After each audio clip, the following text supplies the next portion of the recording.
Jacksonville, South Carolina. Sir Arthur Conan Doyle. Adventure 6. The Man with a Twisted Lip. Isa Whitney, brother of the late Elias Whitney, D.D., principal of the Theological College of St. George's, was much addicted to opium. The habit grew upon him, as I understand, from some foolish freak when he was at college, for having read De Quincey's description of his dreams and sensations, he had drenched his tobacco with laudanum in an attempt to produce the same effects. He found, as so many more have done, that the practice is easier to attain than to get rid of, and for many years he continued to be a slave to the drug, an object of mingled horror and pity to his friends and relatives. I can see him now, with yellow pasty face, drooping lids, and pinpoint pupils, all huddled in a chair, the wreck and ruin of a noble man. One night, it was in June '89, there came a ring to my bell, about the hour when a man gives his first yawn and glances at the clock. I sat up in my chair, and my wife laid her needlework down in her lap and made a little face of disappointment. "A patient," said she. "You'll have to go out." I groaned, for I was newly come back from a weary day. We heard the door open, a few hurried words, and then quick steps upon the linoleum. Our own door flew open, and a lady, clad in some dark-coloured stuff, with a black veil, entered the room. "You will excuse my calling so late," she began, and then, suddenly losing her self-control, she ran forward, threw her arms about my wife's neck, and sobbed upon her shoulder. "Oh, I'm in such trouble!" she cried. "I do so want a little help." "Why," said my wife, pulling up her veil, "it is Kate Whitney. How you startled me, Kate! I had not an idea who you were when you came in." "I don't know what to do, so I came straight to you." That was always the way. Folk who were in grief came to my wife like birds to a lighthouse. "It was very sweet of you to come. Now, you must have some wine and water, and sit here comfortably and tell us all about it. Or should you rather that I sent James off to bed?" "Oh, no, no! I want the doctor's advice and help too. It's about Isa. He's not been home for 2 days. I'm so frightened about him."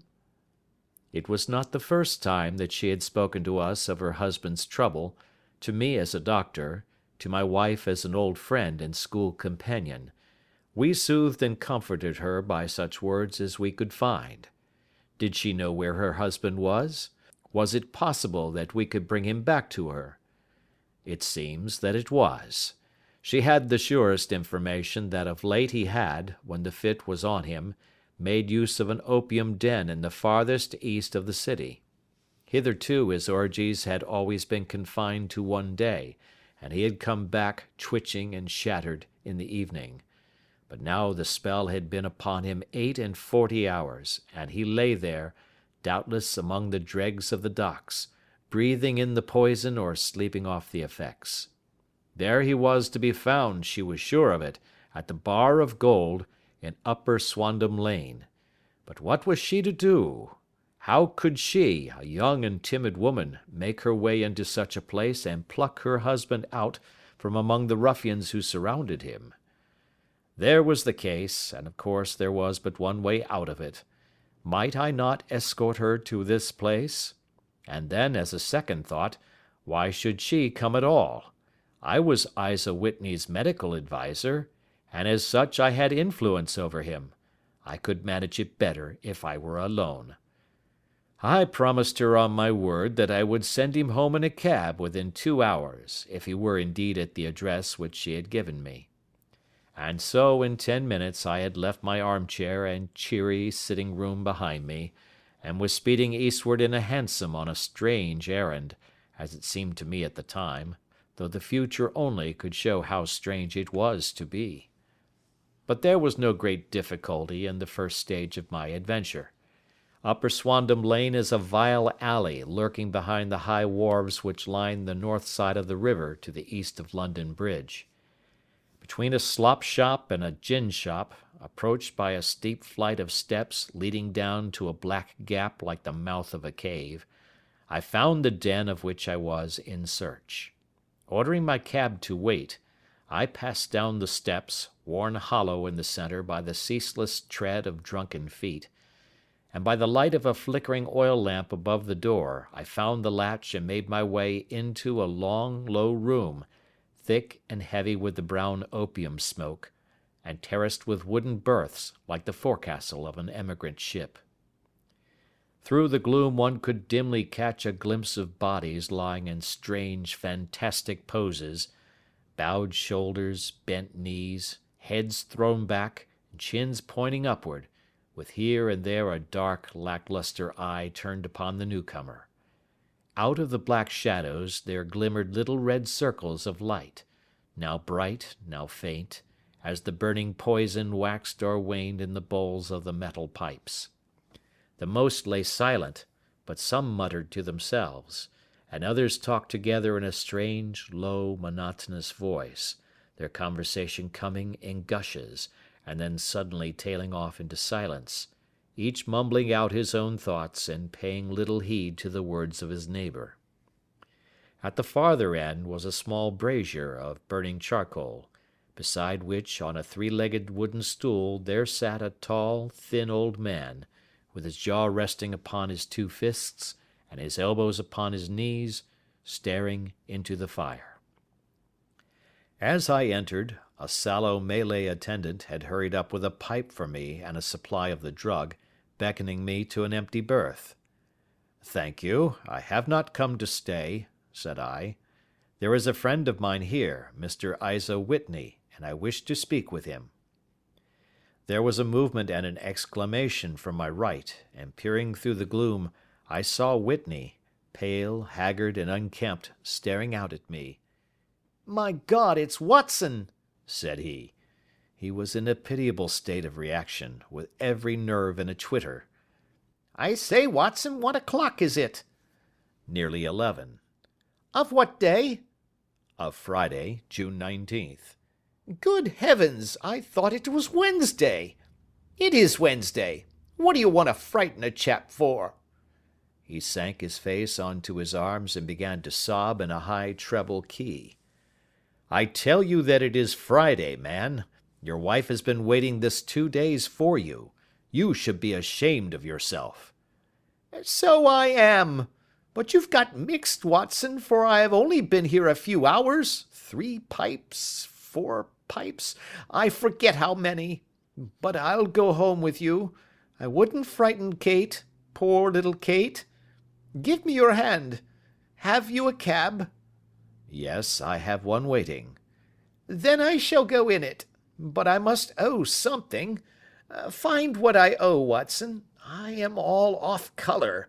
I can do nothing for myself." I walked down the narrow passage between the double row of sleepers, holding my breath to keep out the vile, stupefying fumes of the drug, and looking about for the manager. As I passed the tall man who sat by the brazier, I felt a sudden pluck at my skirt, and a low voice whispered, "Walk past me, and then look back at me." The words fell quite distinctly upon my ear. I glanced down. They could only have come from the old man at my side, and yet he sat now as absorbed as ever, very thin, very wrinkled, bent with age, an opium pipe dangling down from between his knees as though it had dropped in sheer lassitude from his fingers. I took 2 steps forward and looked back. It took all my self-control to prevent me from breaking out into a cry of astonishment. He had turned his back so that none could see him but I. His form had filled out, his wrinkles were gone, the dull eyes had regained their fire, and there, sitting by the fire and grinning at my surprise, was none other than Sherlock Holmes. He made a slight motion to me to approach him, and instantly, as he turned his face half round to the company once more, subsided into a doddering, loose-lipped senility. "Holmes," I whispered, "what on earth are you doing in this den?" "As low as you can," he answered. I have excellent ears. If you would have the great kindness to get rid of that sottish friend of yours, I should be exceedingly glad to have a little talk with you." "I have a cab outside." "Then pray send him home in it. You may safely trust him, for he appears to be too limp to get into any mischief. I should recommend you also to send a note by the cabman to your wife to say that you have thrown in your lot with me. If you will wait outside, I shall be with you in 5 minutes." It was difficult to refuse any of Sherlock Holmes's requests, for they were always so exceedingly definite, and put forward with such a quiet air of mastery. I felt, however, that when Whitney was once confined in the cab my mission was practically accomplished, and for the rest, I could not wish anything better than to be associated with my friend in one of those singular adventures which were the normal condition of his existence.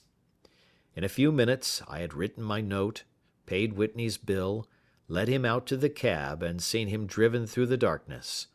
In a very short time a decrepit figure had emerged from the opium den, and I was walking down the street with Sherlock Holmes. For 2 streets he shuffled along with a bent back and an uncertain foot. Then, glancing quickly round, he straightened himself out and burst into a hearty fit of laughter. "I suppose, Watson," said he, "that you imagine that I have added opium smoking to cocaine injections, and all the other little weaknesses on which you have favoured me with your medical views." "I was certainly surprised to find you there." "But not more so than I to find you." "I came to find a friend." "And I to find an enemy." "An enemy?" "Yes, one of my natural enemies, or, shall I say, my natural prey. Briefly, Watson, I am in the midst of a very remarkable inquiry, and I have hoped to find a clue in the incoherent ramblings of these sots, as I have done before now. Had I been recognized in that den, my life would not have been worth an hour's purchase, for I have used it before now for my own purposes, and the rascally Lascar who runs it has sworn to have vengeance upon me. There is a trap-door at the back of that building, near the corner of Paul's Wharf, which could tell some strange tales of what has passed through it upon the moonless nights." "What? You do not mean bodies?" "Aye, bodies, Watson. We should be rich men if we had £1,000 for every poor devil who has been done to death in that den.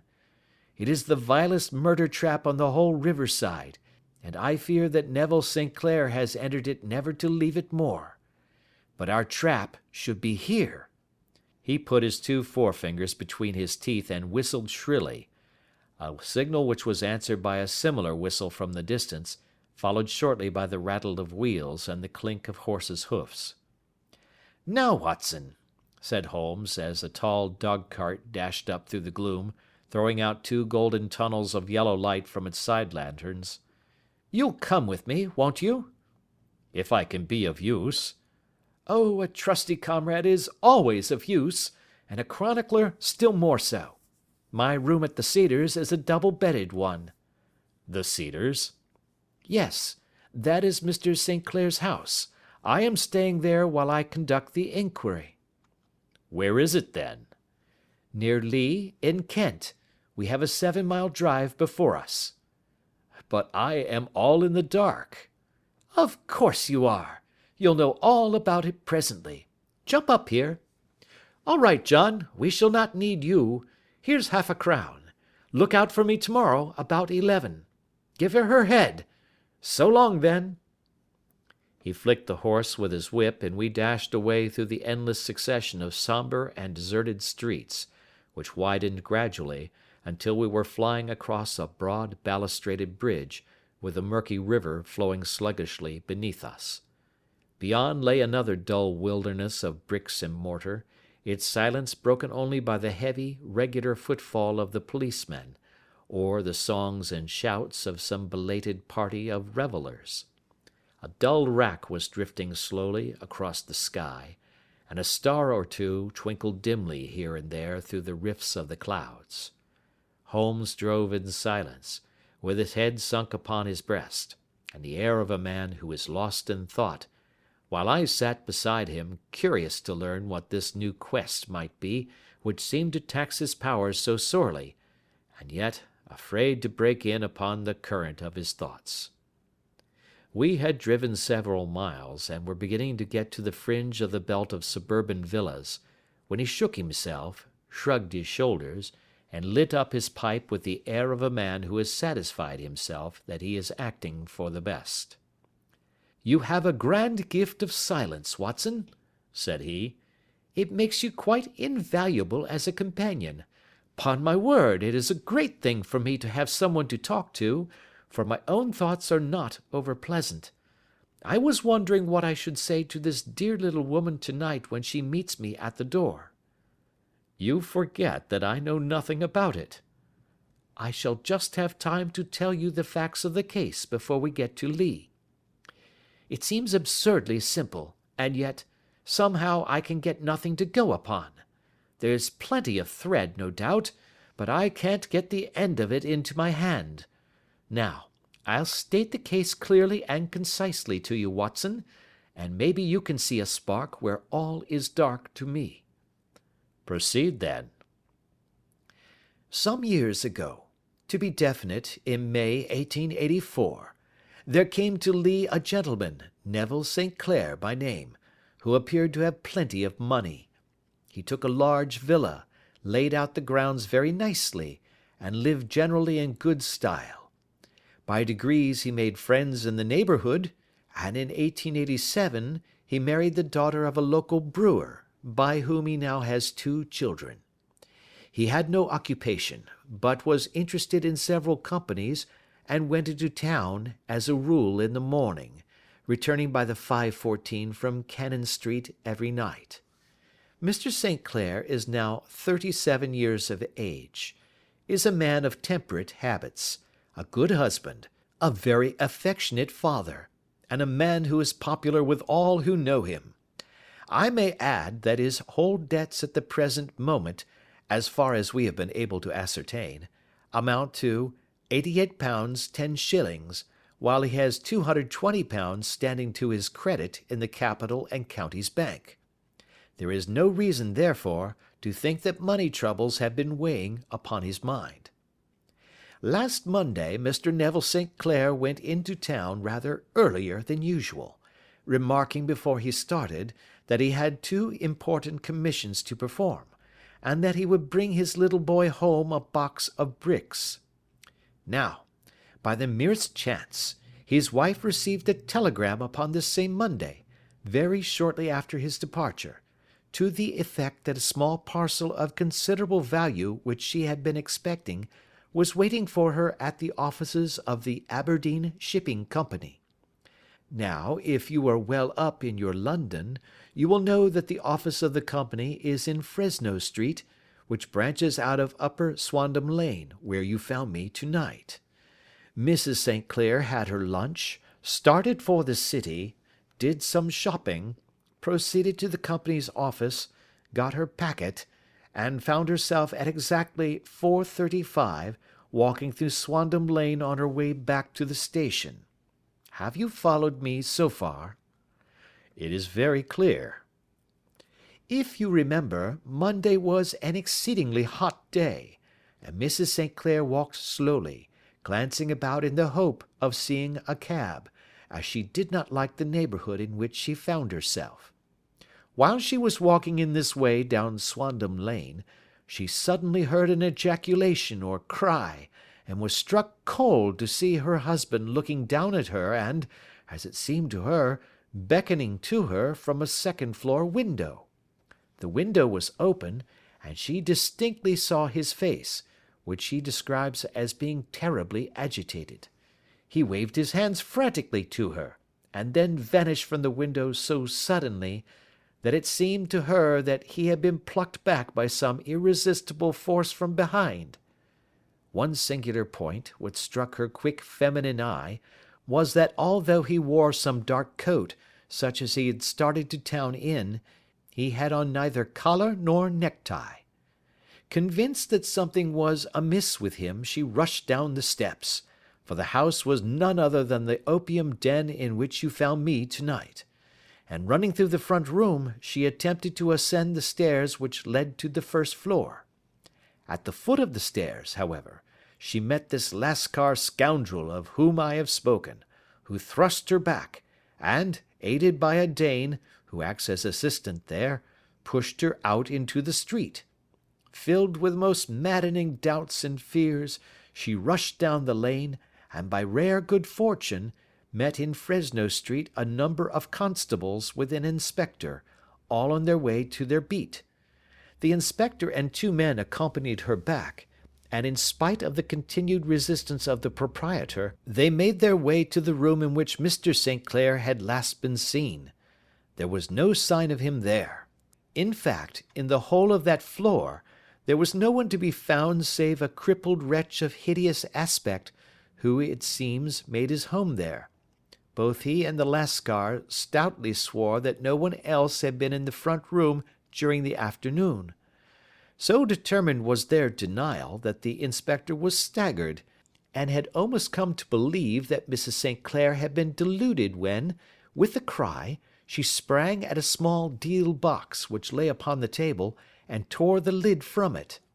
Out there fell a cascade of children's bricks. It was the toy which he had promised to bring home. This discovery, and the evident confusion which the cripple showed, made the inspector realize that the matter was serious. The rooms were carefully examined, and results all pointed to an abominable crime. The front room was plainly furnished as a sitting room, and led into a small bedroom, which looked out upon the back of one of the wharves. Between the wharf and the bedroom window is a narrow strip, which is dry at low tide, but is covered at high tide with at least 4½ feet of water. The bedroom window was a broad one and opened from below. On examination, traces of blood were to be seen upon the window sill, and several scattered drops were visible upon the wooden floor of the bedroom. Thrust away behind a curtain in the front room were all the clothes of Mr. Neville St. Clair, with the exception of his coat. His boots, his socks, his hat, and his watch, all were there. There were no signs of violence upon any of these garments, and there were no other traces of Mr. Neville St. Clair. Out of the window he must apparently have gone, for no other exit could be discovered, and the ominous bloodstains upon the sill gave little promise that he could save himself by swimming, for the tide was at its very highest at the moment of the tragedy. And now, as to the villains who seemed to be immediately implicated in the matter. The Lascar was known to be a man of the vilest antecedents, but as, by Mrs. St. Clair's story, he was known to have been at the foot of the stair within a very few seconds of her husband's appearance at the window, he could hardly have been more than an accessory to the crime. His defence was one of absolute ignorance, and he protested that he had no knowledge as to the doings of Hugh Bone, his lodger, and that he could not account in any way for the presence of the missing gentleman's clothes. So much for the Lascar manager. Now for the sinister cripple who lives upon the second floor of the opium den, and who was certainly the last human being whose eyes rested upon Neville St. Clair. His name is Hugh Bone, and his hideous face is one which is familiar to every man who goes much to the city. He is a professional beggar, though, in order to avoid the police regulations, he pretends to a small trade in wax vestas. Some little distance down Threadneedle Street, upon the left-hand side, there is, as you may have remarked, a small angle in the wall. Here it is that this creature takes his daily seat, cross-legged with his tiny stock of matches on his lap, and as he is a piteous spectacle, a small rain of charity descends into the greasy leather cap which lies upon the pavement beside him. I have watched the fellow more than once before ever I thought of making his professional acquaintance, and I have been surprised at the harvest which he has reaped in a short time. His appearance, you see, is so remarkable that no one can pass him without observing him. A shock of orange hair, a pale face disfigured by a horrible scar, which, by its contraction, has turned up the outer edge of his upper lip, a bulldog chin, and a pair of very penetrating dark eyes, which present a singular contrast to the colour of his hair, all mark him out from amid the common crowd of mendicants, and so too does his wit, for he is ever ready with a reply to any piece of chaff which may be thrown at him by the passers-by. This is the man whom we now learn to have been the lodger at the opium den, and to have been the last man to see the gentleman of whom we are in quest. But a cripple, said I. What could he have done single-handed against a man in the prime of life? He is a cripple in the sense that he walks with a limp, but in other respects he appears to be a powerful and well-nurtured man. Surely your medical experience would tell you, Watson, that weakness in one limb is often compensated for by exceptional strength in the others. Pray continue your narrative. Mrs. St. Clair had fainted at the sight of the blood upon the window, and she was escorted home in a cab by the police, as her presence could be of no help to them in their investigations. Inspector Barton, who had charge of the case, made a very careful examination of the premises, but without finding anything which threw any light upon the matter. One mistake had been made in not arresting Boone instantly, as he was allowed some few minutes during which he might have communicated with his friend the Lascar, but this fault was soon remedied, and he was seized and searched, without anything being found which could incriminate him. There were, it is true, some blood-stains upon his right shirt-sleeve, but he pointed to his ring finger, which had been cut near the nail, and explained that the bleeding came from there, adding that he had been to the window not long before, and that the stains which had been observed there came doubtless from the same source. He denied strenuously having ever seen Mr. Neville St. Clair, and swore that the presence of the clothes in his room was as much a mystery to him as to the police. As to Mrs. St. Clair's assertion that she had actually seen her husband at the window, he declared that she must have been either mad or dreaming. He was removed, loudly protesting, to the police station, while the inspector remained upon the premises in the hope that the ebbing tide might afford some fresh clue. And it did, though they hardly found upon the mud-bank what they had feared to find. It was Neville St. Clair's coat, and not Neville St. Clair, which lay uncovered as the tide receded. And what do you think they found in the pockets? I cannot imagine. No, I don't think you would guess. Every pocket stuffed with pennies and halfpennies, 421 pennies and 270 halfpennies. It was no wonder that it had not been swept away by the tide. But a human body is a different matter. There is a fierce eddy between the wharf and the house. It seemed likely enough that the weighted coat had remained when the stripped body had been sucked away into the river. But I understand that all the other clothes were found in the room. Would the body be dressed in a coat alone? No, sir, but the facts must be met speciously enough. Suppose that this man Boone had thrust Neville St. Clair through the window, there is no human eye which could have seen the deed. What would he do then? It would of course instantly strike him that he must get rid of the tell-tale garments. He would seize the coat then, and be in the act of throwing it out, when it would occur to him that it would swim and not sink. He has little time, for he has heard the scuffle downstairs when the wife tried to force her way up, and perhaps he has already heard from his Lascar confederate that the police are hurrying up the street. There is not an instant to be lost. He rushes to some secret hoard, where he has accumulated the fruits of his beggary, and he stuffs all the coins upon which he can lay his hands into the pockets to make sure of the coat's sinking.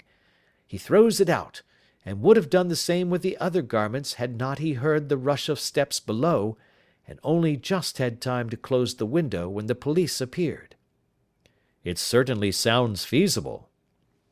Well, we will take it as a working hypothesis for want of a better.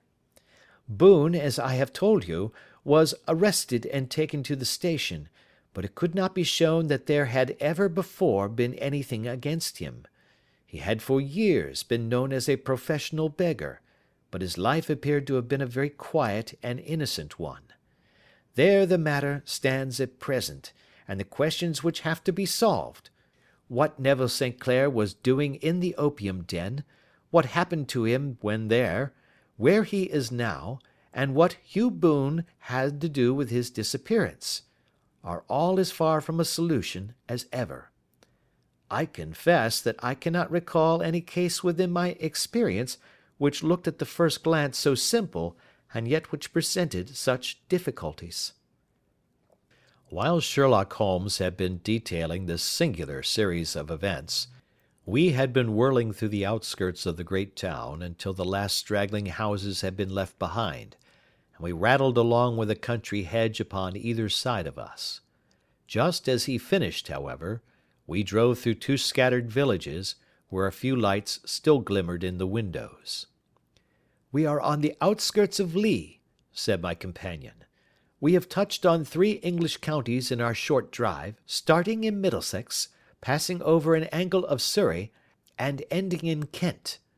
See that light among the trees? That is the Cedars, and beside that lamp sits a woman whose anxious ears have already, I have little doubt, caught the clink of our horses' feet." "But why are you not conducting the case from Baker Street?" I asked. "Because there are many inquiries which must be made out here. Mrs. St. Clair has most kindly put 2 rooms at my disposal, and you may rest assured that she will have nothing but a welcome for my friend and colleague. I hate to meet her, Watson, when I have no news of her husband. Here we are. Whoa there, whoa!"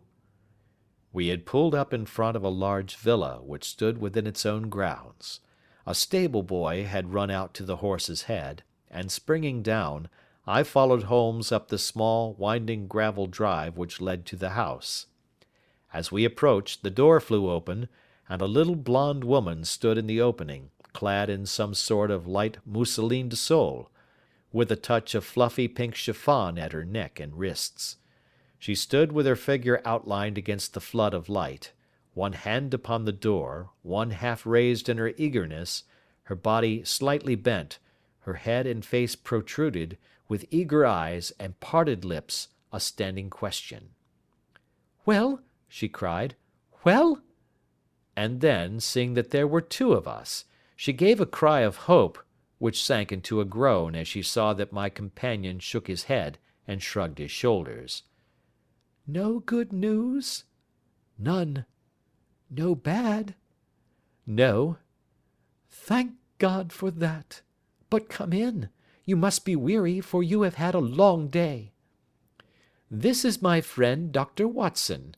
He has been of most vital use to me in several of my cases, and a lucky chance has made it possible for me to bring him out and associate him with this investigation. I am delighted to see you," said she, pressing my hand warmly. "You will, I am sure, forgive anything that may be wanting in our arrangements, when you consider the blow which has come so suddenly upon us." "My dear madam," said I am an old campaigner, and if I were not, I can very well see that no apology is needed. If I can be of any assistance, either to you or to my friend here, I shall be indeed happy." "Now, Mr. Sherlock Holmes," said the lady, as we entered a well-lit dining-room, upon the table of which a cold supper had been laid out, "I should very much like to ask you 1 or 2 plain questions, to which I beg that you will give a plain answer."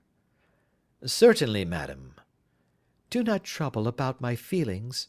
I am not hysterical, nor given to fainting. I simply wish to hear your real opinion." "Upon what point?"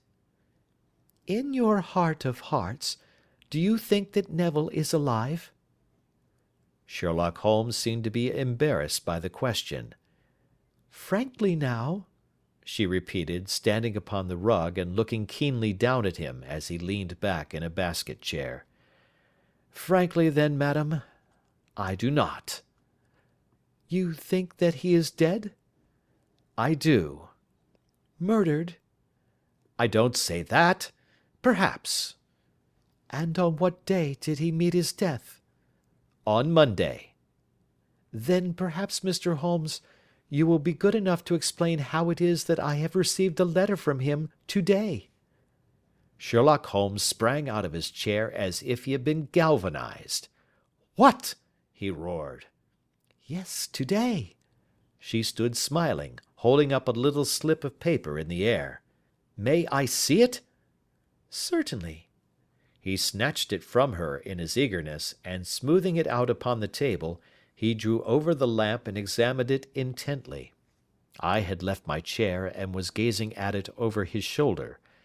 The envelope was a very coarse one, and was stamped with the Gravesend postmark, and with the date of that very day, or rather of the day before, for it was considerably after midnight. Coarse writing, murmured Holmes. Surely this is not your husband's writing, madam? No, but the enclosure is. I perceive also that whoever addressed the envelope had to go and inquire as to the address. How can you tell that? The name, you see, is in perfectly black ink, which has dried itself. The rest is of a greyish colour, which shows that blotting paper has been used.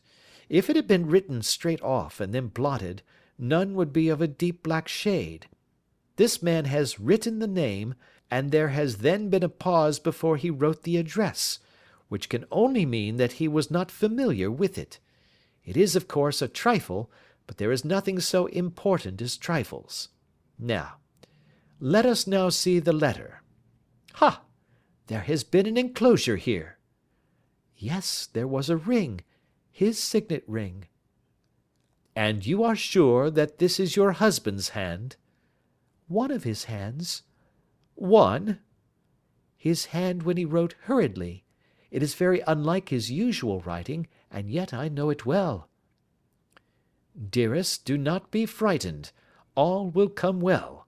There is a huge error which it may take some time to rectify. Wait in patience. Neville. Written in pencil upon the flyleaf of a book, octavo size, no watermark. Posted today in Gravesend by a fellow with a dirty thumb. Ha! And the flap has been gummed, if I am not very much in error, by a person who has been chewing tobacco. And you have no doubt that it is your husband's hand, madam? None. Neville wrote these words. And they were posted to-day at Gravesend. Well, Mrs. St. Clair, the clouds lighten, though I should not venture to say that the danger is over. But he must be alive, Mr. Holmes. Unless this is a clever forgery to put us on the wrong scent. The ring, after all, proves nothing. It may have been taken from him. No, no, it is. It is his very own writing. Very well. It may, however, have been written on Monday and only posted today. That is possible. If so, much may have happened between. Oh, you must not discourage me, Mr. Holmes. I know that all is well with him. There is so keen a sympathy between us that I should know if evil came upon him. On the very day that I saw him last, he cut himself in the bedroom, and yet I in the dining-room rushed upstairs instantly with the utmost certainty that something had happened. Do you think that I would respond to such a trifle, and yet be ignorant of his death? I have seen too much not to know that the impression of a woman may be more valuable than the conclusion of an analytical reasoner. And in this letter you certainly have a very strong piece of evidence to corroborate your view. But if your husband is alive and able to write letters, why should he remain away from you? I cannot imagine. It is unthinkable. And on Monday he made no remarks before leaving you? No. And you were surprised to see him in Swandam Lane? Very much so. Was the window open? Yes. Then he might have called to you? He might. He only, as I understand, gave an inarticulate cry. Yes. A call for help, you thought? Yes, he waved his hands. But it might have been a cry of surprise. Astonishment at the unexpected sight of you might cause him to throw up his hands?" "It is possible." "And you thought he was pulled back?" "He disappeared so suddenly." "He might have leaped back. You did not see anyone else in the room?" "No, but this horrible man confessed to having been there, and the Lascar was at the foot of the stairs." "Quite so. Your husband, as far as you could see, had his ordinary clothes on?" "But without his collar or tie. I distinctly saw his bare throat." "Had he ever spoken of Swandam Lane?" "Never." "Had he ever showed any signs of having taken opium?" "Never." "Thank you, Mrs. St. Clair. Those are the principal points about which I wish to be absolutely clear. We shall now have a little supper and then retire, for we may have a very busy day to-morrow." A large and comfortable double-bedded room had been placed at our disposal, and I was quickly between the sheets, for I was weary after my night of adventure. Sherlock Holmes was a man, however, who, when he had an unsolved problem upon his mind, would go for days, and even for a week, without rest, turning it over, rearranging his facts, looking at it from every point of view until he had either fathomed it or convinced himself that his data were insufficient. It was soon evident to me that he was now preparing for an all-night sitting.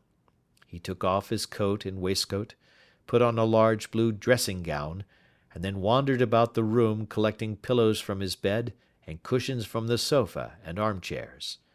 With these he constructed a sort of Eastern divan, upon which he perched himself cross-legged, with an ounce of shag tobacco and a box of matches laid out in front of him.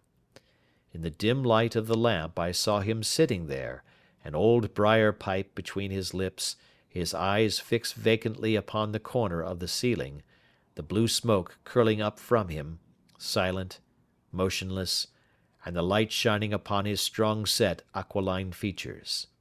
So he sat as I dropped off to sleep, and so he sat when a sudden ejaculation caused me to wake up, and I found the summer sun shining into the apartment. The pipe was still between his lips, the smoke still curled upward, and the room was full of a dense tobacco haze, but nothing remained of the heap of shag which I had seen upon the previous night. "Awake, Watson?" he asked. "Yes." "Game for a morning drive?" "Certainly." "Then dress. No one is stirring yet, but I know where the stable-boy sleeps, and we shall soon have the trap out." He chuckled to himself as he spoke, his eyes twinkled, and he seemed a different man to the sombre thinker of the previous night. As I dressed I glanced at my watch. It was no wonder that no one was stirring. It was 25 minutes past 4. I had hardly finished when Holmes returned with the news that the boy was putting in the horse. "I want to test a little theory of mine," said he, pulling on his boots. "I think, Watson, that you are now standing in the presence of one of the most absolute fools in Europe. I deserve to be kicked from here to Charing Cross. But I think I have the key of the affair now." "And where is it?" I asked, smiling.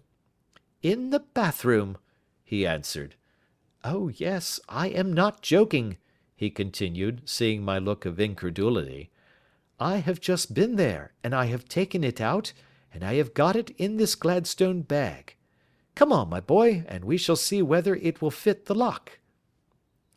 We made our way downstairs as quietly as possible, and out into the bright morning sunshine.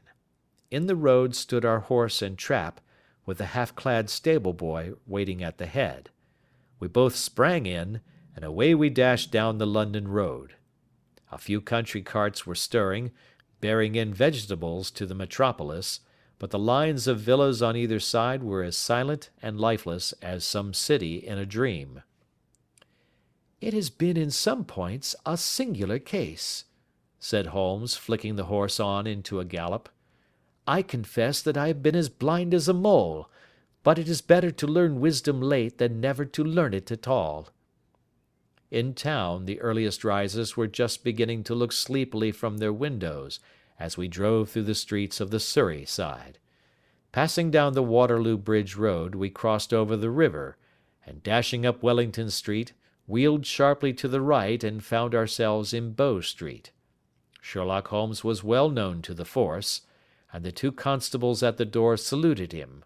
One of them held the horse's head, while the other led us in. "Who is on duty?" asked Holmes. "Inspector Bradstreet, sir." "Ah, Bradstreet, how are you?" A tall, stout official had come down the stone-flagged passage in a peaked cap and frogged jacket. "I wish to have a quiet word with you, Bradstreet." "Certainly, Mr. Holmes. Step into my room here." It was a small office-like room, with a huge ledger upon the table, and a telephone projecting from the wall. The inspector sat down at his desk. "What can I do for you, Mr. Holmes?" "I called about that beggarman, Boone, the one who was charged with being concerned in the disappearance of Mr. Neville St. Clair, of Lee." "Yes, he was brought up and remanded for further inquiries." "So I heard. You have him here?" "In the cells." "Is he quiet?" "Oh, he gives no trouble, but he is a dirty scoundrel." "Dirty?" "Yes, it is all we can do to make him wash his hands, and his face is as black as a tinker's. Well, when once his case has been settled, he will have a regular prison bath, and I think, if you saw him, you would agree with me that he needed it." "I should like to see him very much." "Would you? That is easily done. Come this way. You can leave your bag." "No, I think that I'll take it." "Very good. Come this way, if you please." He led us down a passage, opened a barred door, passed down a winding stair, and brought us to a whitewashed corridor with a line of doors on each side. "The third on the right is his," said the inspector. "Here it is." He quietly shot back a panel in the upper part of the door and glanced through. "He is asleep," said he. "You can see him very well." We both put our eyes to the grating. The prisoner lay with his face towards us in a very deep sleep, breathing slowly and heavily.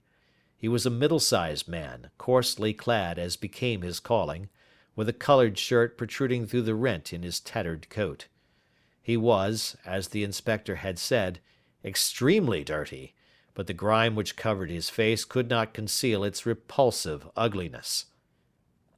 A broad wheal from an old scar ran right across it from eye to chin, and by its contraction had turned up one side of the upper lip, so that 3 teeth were exposed in a perpetual snarl.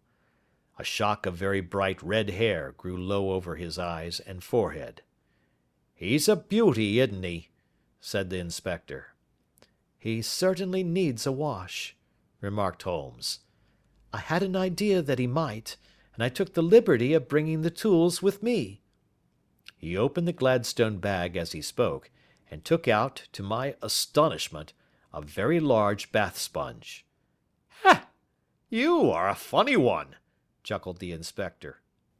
"Now, if you will have the great goodness to open that door very quietly, we will soon make him cut a much more respectable figure." "Well, I don't know why not," said the inspector. "He doesn't look a credit to the Bow Street cells, does he?" He slipped his key into the lock, and we all very quietly entered the cell. The sleeper half turned and then settled down once more into a deep slumber. Holmes stooped to the water jug, moistened his sponge, and then rubbed it twice vigorously across and down the prisoner's face. "Let me introduce you," he shouted, "to Mr. Neville St. Clair, of Lee, in the county of Kent." Never in my life had I seen such a sight. The man's face peeled off under the sponge like the bark from a tree. Gone was the coarse brown tint. Gone, too, was the horrid scar which had seamed it across, and the twisted lip which had given the repulsive sneer to the face. A twitch brought away the tangled red hair, and there, sitting up in his bed, was a pale, sad-faced, refined-looking man, black-haired and smooth-skinned, rubbing his eyes and staring about him with sleepy bewilderment.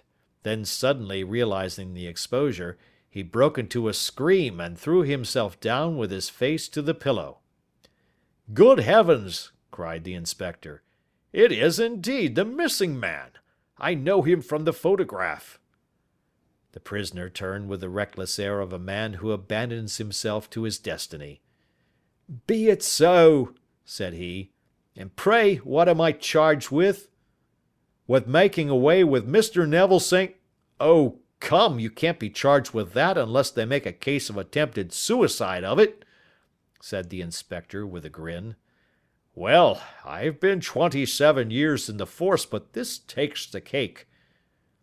"If I am Mr. Neville St. Clair, then it is obvious that no crime has been committed, and that therefore I am illegally detained." "No crime, but a very great error has been committed," said Holmes. "You would have done better to have trusted your wife." "It was not the wife, it was the children," groaned the prisoner. "God help me, I would not have them ashamed of their father. My God, what an exposure! What can I do?" Sherlock Holmes sat down beside him on the couch, and patted him kindly on the shoulder. "If you leave it to a court of law to clear the matter up," said he, "of course you can hardly avoid publicity. On the other hand, if you convince the police authorities that there is no possible case against you, I do not know that there is any reason that the details should find their way into the papers. Inspector Bradsheet would, I am sure, make notes upon anything which you might tell us and submit it to the proper authorities. The case would then never go into court at all." "God bless you!" cried the prisoner passionately. "I would have endured imprisonment, aye, even execution, rather than have left my miserable secret as a family blot to my children." "You are the first who have ever heard my story. My father was a schoolmaster in Chesterfield, where I received an excellent education. I travelled in my youth, took to the stage, and finally became a reporter on an evening paper in London. One day my editor wished to have a series of articles upon begging in the metropolis, and I volunteered to supply them. There was the point from which all my adventures started. It was only by trying begging as an amateur that I could get the facts upon which to base my articles. When an actor, I had, of course, learned all the secrets of making up, and had been famous in the green room for my skill.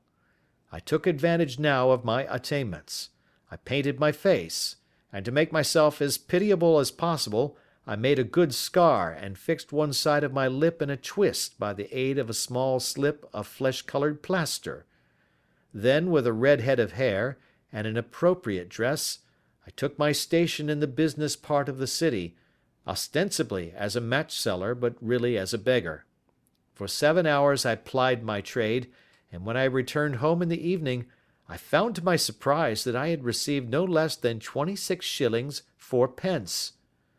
I wrote my articles and thought little more of the matter until, some time later, I backed a bill for a friend and had a writ served upon me for £25. I was at my wits' end where to get the money, but a sudden idea came to me. I begged a fortnight's grace from the creditor, asked for a holiday from my employers, and spent the time in begging in the city under my disguise. In 10 days I had the money and had paid the debt. Well, you can imagine how hard it was to settle down to arduous work at £2 a week, when I knew that I could earn as much in a day by smearing my face with a little paint, laying my cap on the ground, and sitting still. It was a long fight between my pride and the money, but the dollars won at last, and I threw up reporting and sat day after day in the corner which I had first chosen, inspiring pity by my ghastly face, and filling my pockets with coppers. Only one man knew my secret. He was the keeper of a low den in which I used to lodge in Swandam Lane, where I could every morning emerge as a squalid beggar, and in the evenings transform myself into a well-dressed man about town. This fellow, a Lascar, was well paid by me for his rooms, so that I knew that my secret was safe in his possession. Well, very soon I found that I was saving considerable sums of money. I do not mean that any beggar in the streets of London could earn £700 a year, which is less than my average takings, but I had exceptional advantages in my power of making up, and also in a facility of repartee, which improved by practice and made me quite a recognized character in the city. All day a stream of pennies, varied by silver, poured in upon me, and it was a very bad day in which I failed to take £2. As I grew richer I grew more ambitious, took a house in the country, and eventually married, without anyone having a suspicion as to my real occupation. My dear wife knew that I had business in the city. She little knew what. Last Monday I had finished for the day and was dressing in my room above the opium den, when I looked out of my window and saw, to my horror and astonishment, that my wife was standing in the street, with her eyes fixed full upon me. I gave a cry of surprise, threw up my arms to cover my face, and, rushing to my confidant, the Lascar, entreated him to prevent anyone from coming up to me. I heard her voice downstairs, but I knew that she could not ascend.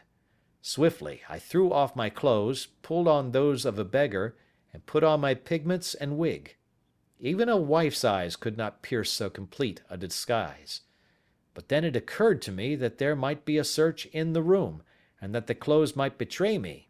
I threw open the window, reopening by my violence a small cut which I had inflicted upon myself in the bedroom that morning. Then I seized my coat, which was weighted by the coppers which I had just transferred to it from the leather bag in which I carried my takings. I hurled it out of the window, and it disappeared into the Thames. The other clothes would have followed, but at that moment there was a rush of constables up the stair, and a few minutes after I found, rather, I confess, to my relief, that instead of being identified as Mr. Neville St. Clair, I was arrested as his murderer. I do not know that there is anything else for me to explain. I was determined to preserve my disguise as long as possible, and hence my preference for a dirty face. Knowing that my wife would be terribly anxious, I slipped off my ring and confided it to the Lascar at a moment when no constable was watching me, together with a hurried scrawl, telling her that she had no cause to fear. "That note only reached her yesterday," said Holmes. "Good God! What a week she must have spent!" "The police have watched this Lascar," said Inspector Bradstreet, "and I can quite understand that he might find it difficult to post a letter unobserved. Probably he handed it to some sailor customer of his who forgot all about it for some days."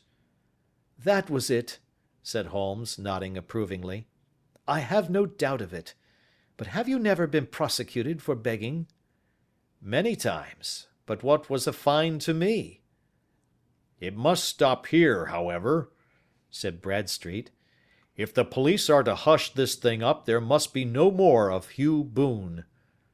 "I have sworn it by the most solemn oaths which a man can take." "In that case I think that it is probable that no further steps may be taken. But if you are found again, then all must come out.